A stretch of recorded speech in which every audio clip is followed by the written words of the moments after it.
Ministro de Economía de Jorge Capitanich, fue senador también por el Frente de Todos, o en ese entonces Frente para la Victoria, y además presidió la Comisión de Economía en el Senado.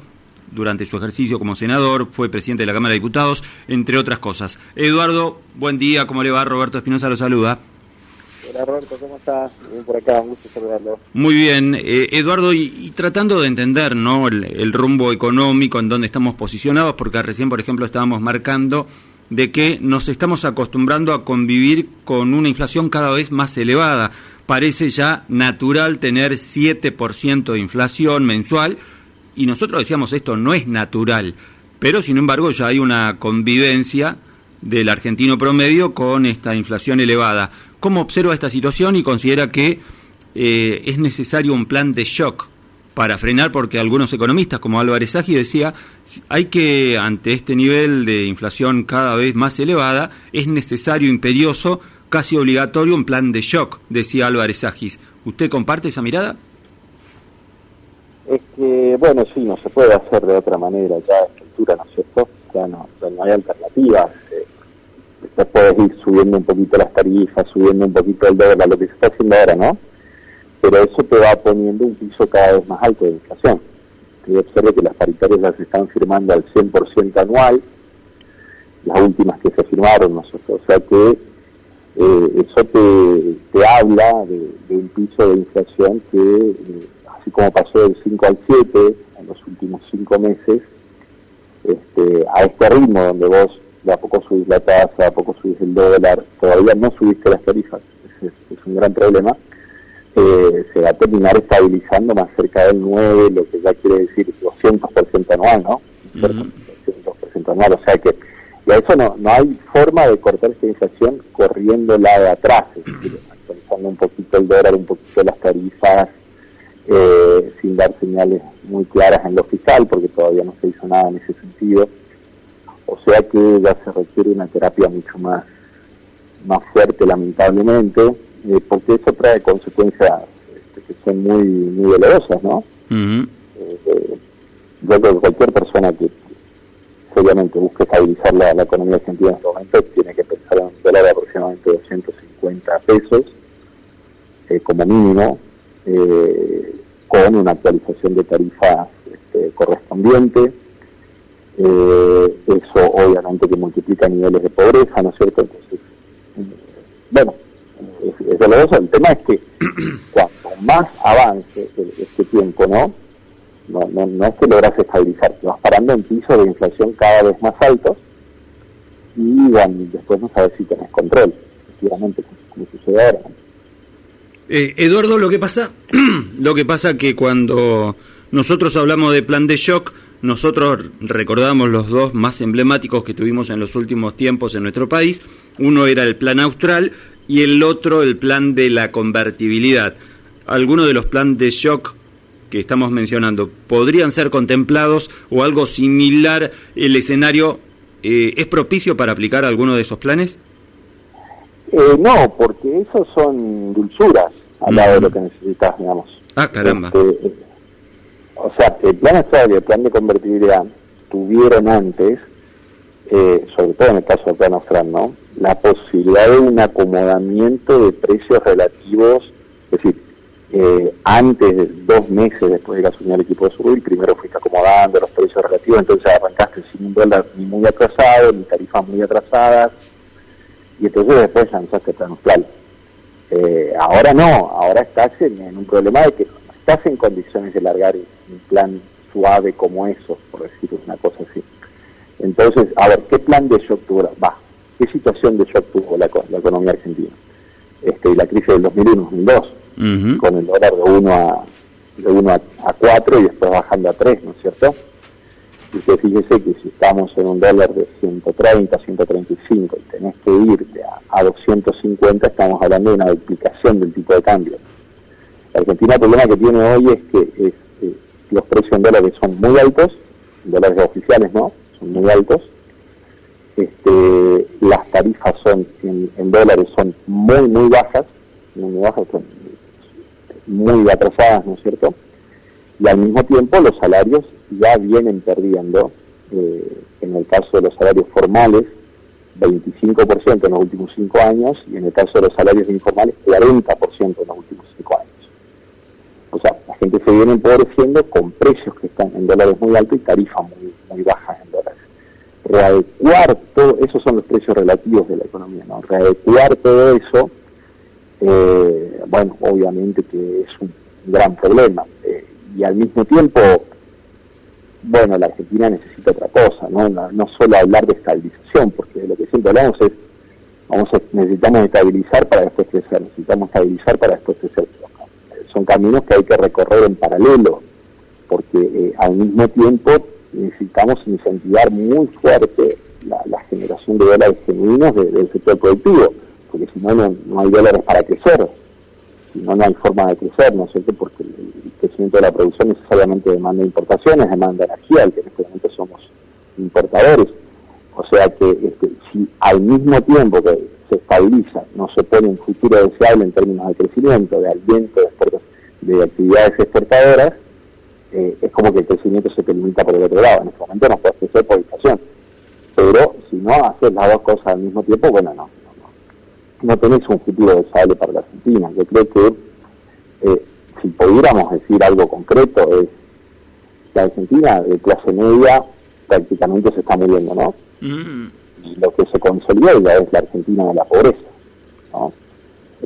Cualquiera, todos los que nos consideramos de clase media, ¿no? En este momento, bueno, el acceso a los bienes, a los servicios, a un conjunto de cosas, fueron disminuyendo para concentrarse cada vez más en gastos de subsistencia. Entonces, tanto en términos de capital cultural, por lo que está produciendo la educación, como en términos de poder adquisitivo, como en todos los términos, la Argentina de clase media prácticamente se está secando como una pasadura, ¿no es cierto? Y claro, se ha consolidado una Argentina de pobreza, donde, bueno, la mayor parte de los chicos sobreviven en la pobreza, ¿no? Y 40% de la gente a nivel país, 50% en el caso de Chaco, está en la pobreza, ¿no?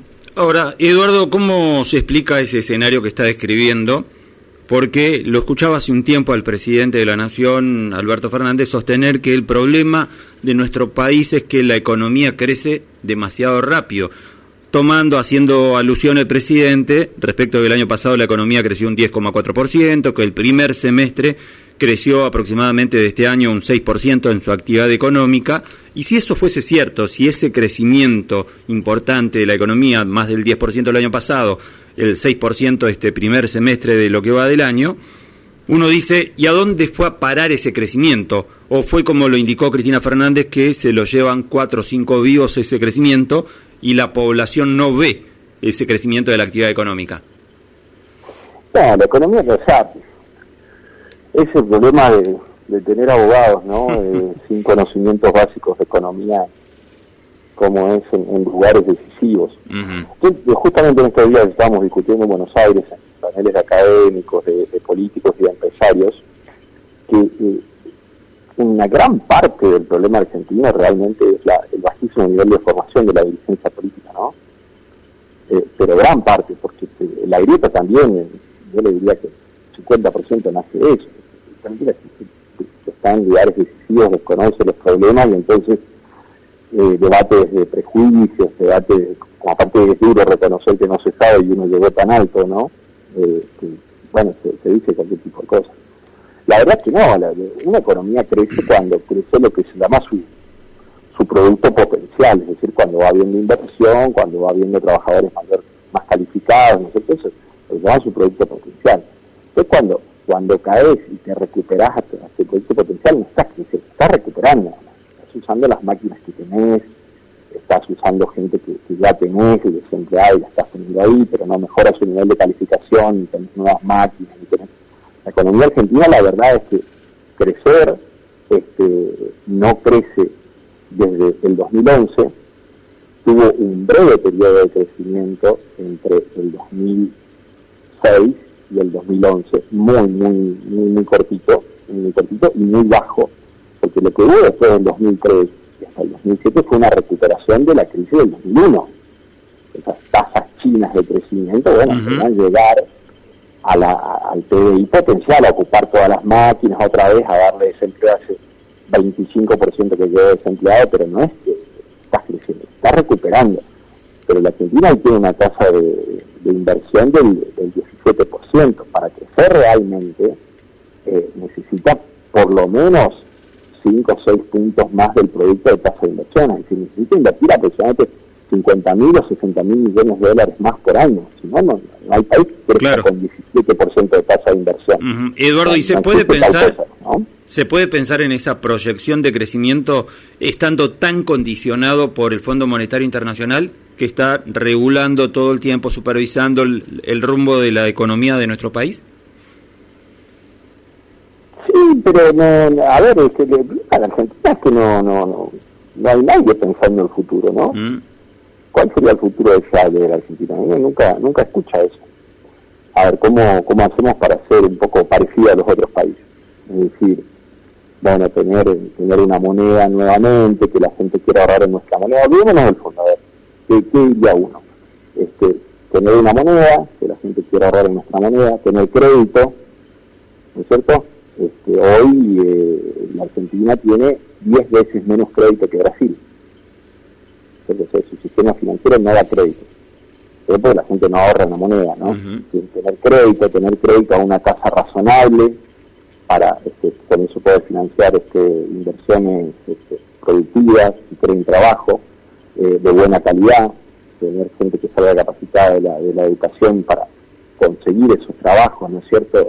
Tener sectores exportadores que le vendan al mundo bienes con valor agregado, de tal manera de ir insertándonos en mercados que paguen buenos salarios. Entonces, lo que tenemos que pensar es cómo construimos esa Argentina. Tenemos que ponernos un futuro, porque en ese futuro actúa hoy.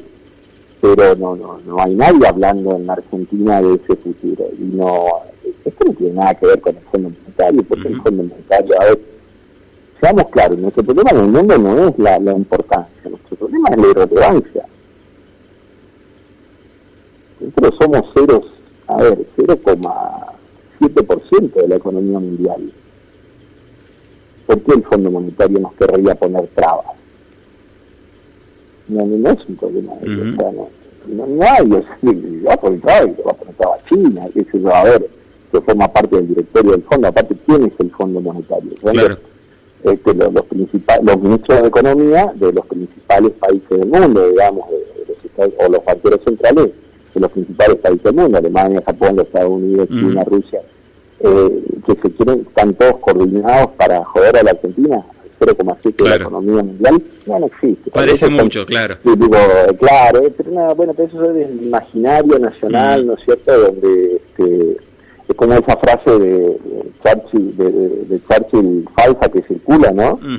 Que todos creemos, no dejen que la Argentina crezca porque va a ser que falta, nunca la hizo, ¿no es cierto? Pero bueno, forma parte de nuestro delirio, que en realidad deberíamos tratar de ser parecido a Chile, parecido a Uruguay, parecido a Brasil, a Perú, es decir, un país con baja inflación, que vaya creciendo, que tenga crédito, que vaya mejorando en su sistema educativo, pero no, estamos retrocediendo en todo eso, la verdad. Eduardo, y eso es culpa de la dirigencia política. Claro, o sea, y justamente sabe que, claro, ¿no? Claro, sabe que casualmente nos estábamos preguntando, ¿no?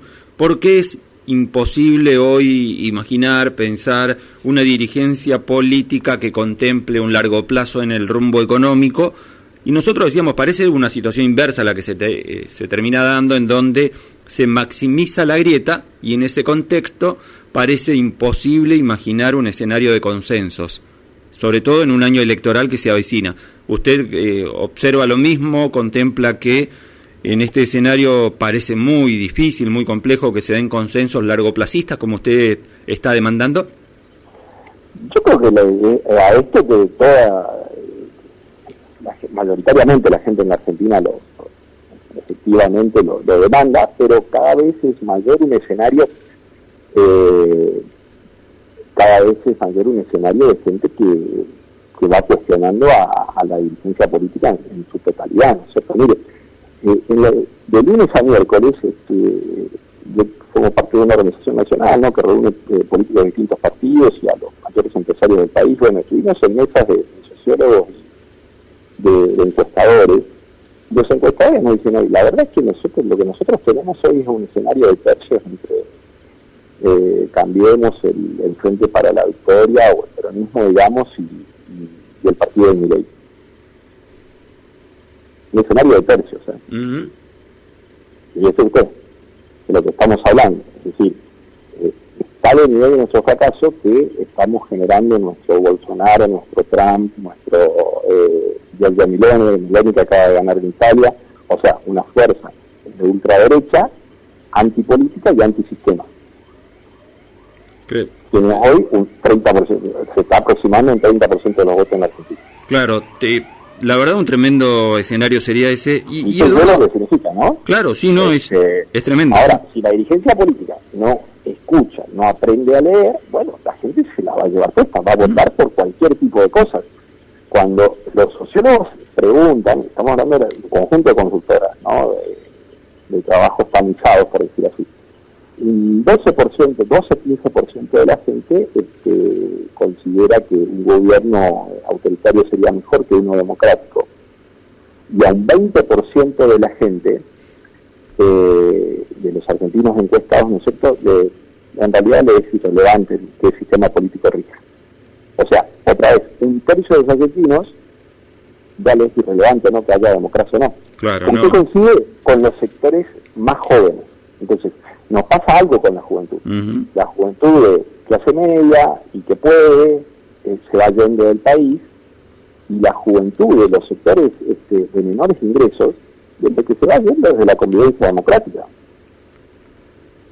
No, qué escenario muy complejo. Y Eduardo, para sembrar un poco de optimismo, o tal vez sembrar un poco de optimismo, hay algunos que, incluso desde el gobierno, ya especulan que Vaca Muerta comenzaría a funcionar en junio del año que viene. Y muchos proyectan, dicen, Vaca Muerta nos puede llegar a salvar, y hacen una comparación, por ejemplo, con Noruega, que cuando descubrió una veta importante de petróleo en su territorio, empezó un despegue económico. ¿Nosotros podemos ser Noruega con Vaca Muerta o estamos muy lejos de eso? A ver, yo le planteo lo siguiente. Imagínense que usted está parado en el 2002, ¿no? Uh-huh. Y yo le digo, hoy la soja vale $180, pero durante los próximos 20 años va a valer en promedio $500. Uh-huh. ¿Usted qué me diría? Bueno, es una muy buena noticia para el país. Sí, escuchame, 20 años somos Noruega. Claro, pero es no. Lo que pasó. Es lo que pasó y no somos Noruega. Claro. No, forma parte de lo mismo que el fondo, ¿no? Uh-huh. Jugarse a un pleno salvador. No, en realidad somos un desastre, pero Vaca Muerta nos va a salvar. No, en realidad somos un desastre, pero el litio nos va a salvar. No existe tal cosa, porque si quiere sacarse el PROE, bueno, ya nos sacamos el PROE en los últimos 20 años. Es que la soja pasó de $150 a 500 en promedio, durante 20 años. ¿Qué pasó? Que la pobreza pasó de 20 a 40. Uh-huh. Entonces no existe ese mecanismo facilista de la Argentina, ¿no? Es decir, entre facilista e imaginaria, es decir, el mundo por un lado nos quiere joder, porque somos importantes, no somos importantes, somos bastante irrelevantes, y por otro lado va a aparecer algún tesoro escondido que nos va a salvar. No hay tal cosa, digamos, no existe tal cosa. O sea, si usted me dice, bueno, Vaca Muerta, a medida que se vaya explotando gradualmente junto al litio y a otras reservas de minería, puede ir acercando más veces a la Argentina. Bueno, está bien, pero ¿y por qué no hacemos algo más sencillo? Fíjese lo que pasa con el campo. Hoy estamos dando un dólar de 140, pero el 77% de un dólar de 140. ¿Por qué? Tenés las retenciones y, ¿no es cierto? Eso es lo que hay. 30% de retenciones, uh-huh, sobre un dólar de 140.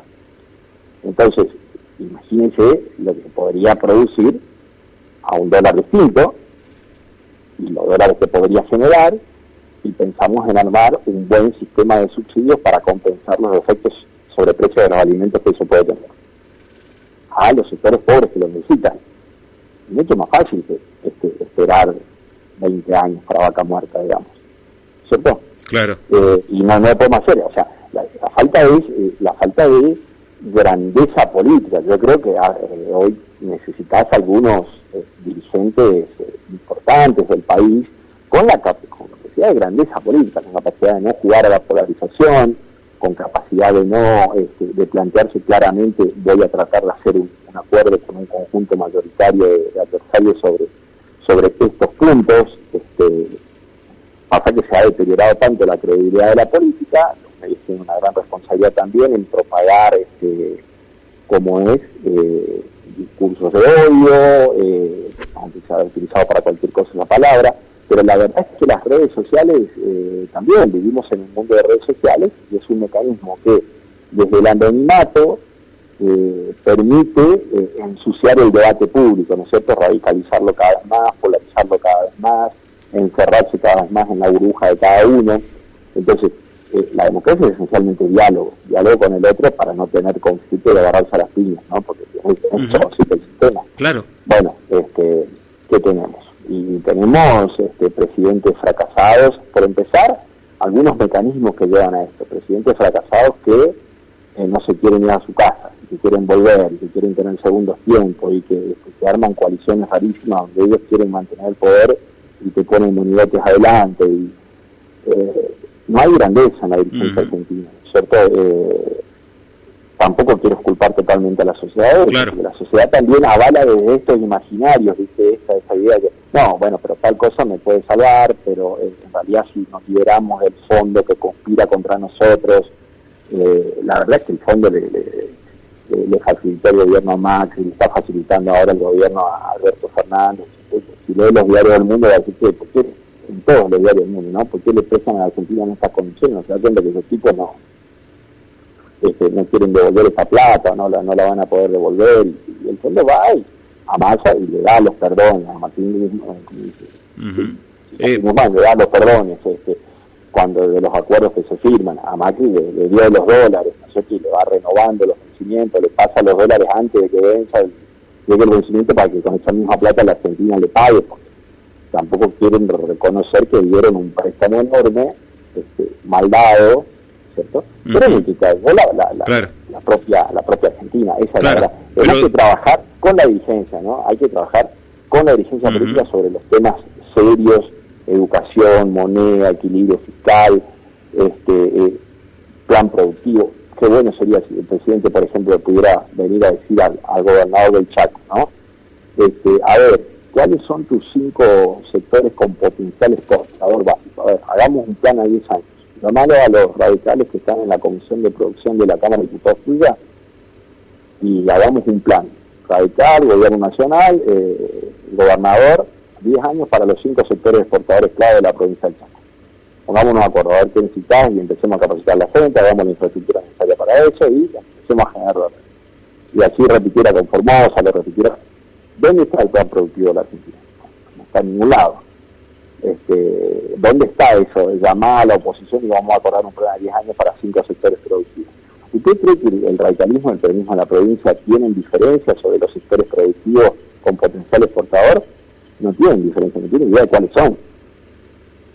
Es ni trabajo hecho, ni la estrategia para desarrollarlos, en realidad. No hay diferencia sobre eso. Directamente no se labura sobre punto. Digamos, los políticos no laburan, no se forman, laburan para ganar elecciones, pero no para solucionar problemas realmente, ¿no?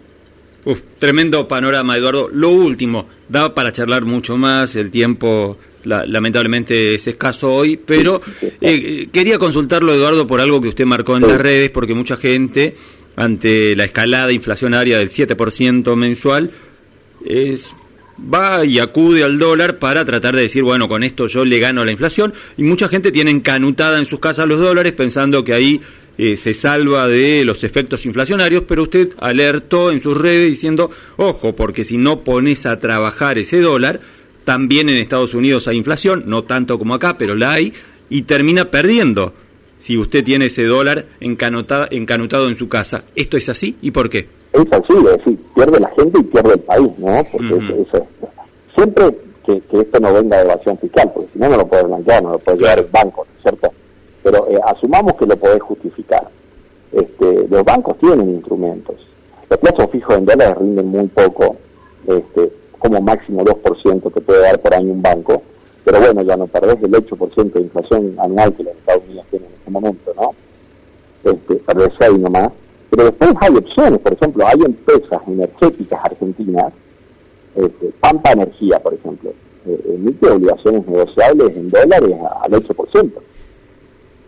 Entonces, podés ir a un banco, te abrís una cuenta y decir, mira, yo quiero invertir ustedes le prestan van a suscribir las obligaciones negociables de Pampa Energía o de Telecom.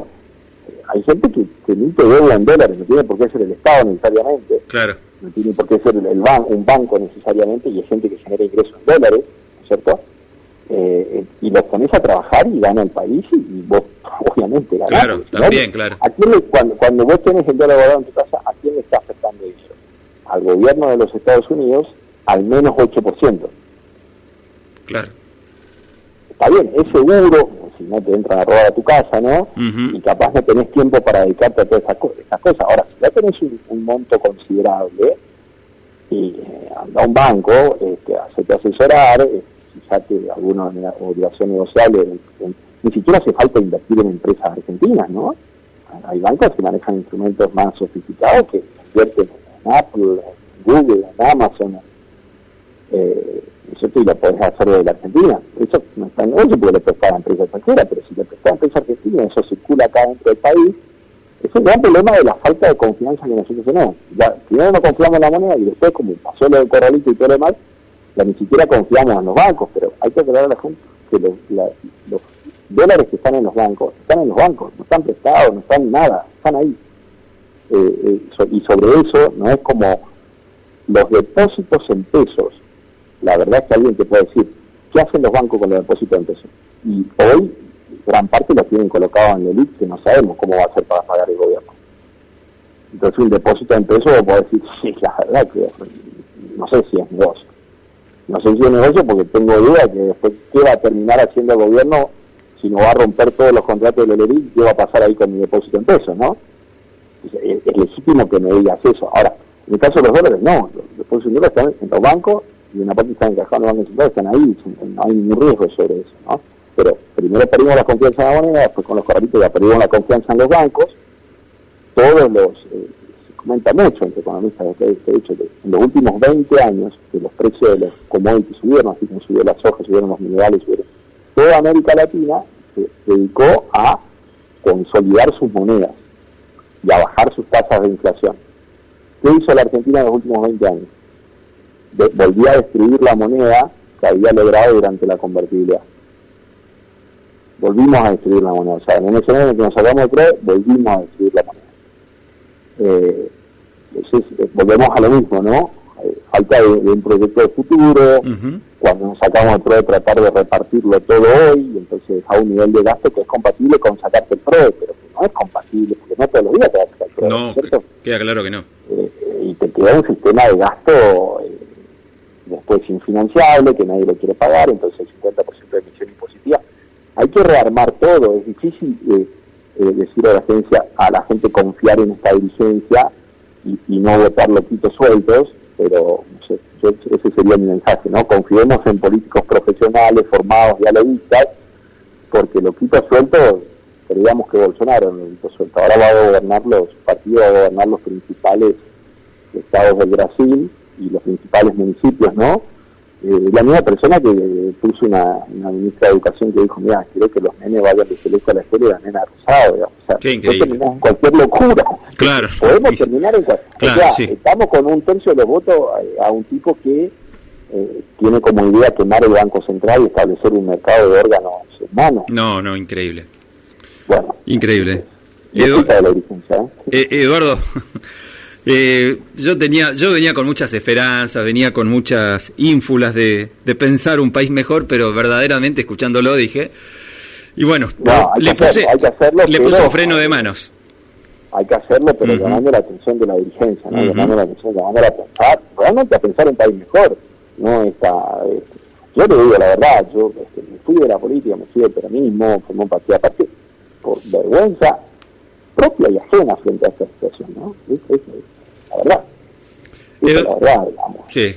Eduardo, un placer poder charlar con profundidad, por más que el tiempo sea escaso para hablar de temas tan fuertes, ¿no? Como el tema económico, pero seguramente no va a ser la primera vez ni la última que lo convoquemos, al contrario, volveremos a citarlo porque esto es verdaderamente interesante, hablar de estos temas y con este nivel de profundidad. Le mando un abrazo grande y será hasta la próxima. Y un abrazo, ¿eh? No, gran abrazo. Gracias a usted, Eduardo, por la diferencia de atendernos como siempre. Ahí ha pasado el licenciado Eduardo Aguilar hablando de economía y hay que escucharlo con mucha atención porque, insisto, estuvo como ministro de Economía de Jorge Capitanich, estuvo presidiendo la Comisión de Economía en el Senado de la Nación cuando fue senador, o sea, es catedrático además de la Facultad de Ciencias Económicas en la provincia de Chaco, o sea, estamos hablando de alguien que sabe de lo que habla en cuestiones económicas, más allá de que hay lecturas y lecturas económicas. Vieron que están los heterodoxos y los ortodoxos, están todos, pero uno lo escucha a Aguilar hablar y uno dice, va aprendiendo, ¿no?, de algunos aspectos en cuestiones económicas. Damos vuelta a la página, pero damos vuelta a la página en cuestiones económicas, pero vamos a hablar ahora sí de política, estábamos hablando con Aguilar de política económica, pero también de política económica básicamente. Ahora vamos a hablar un poco de política, y está vinculado con lo que charlamos en parte con Aguilar, porque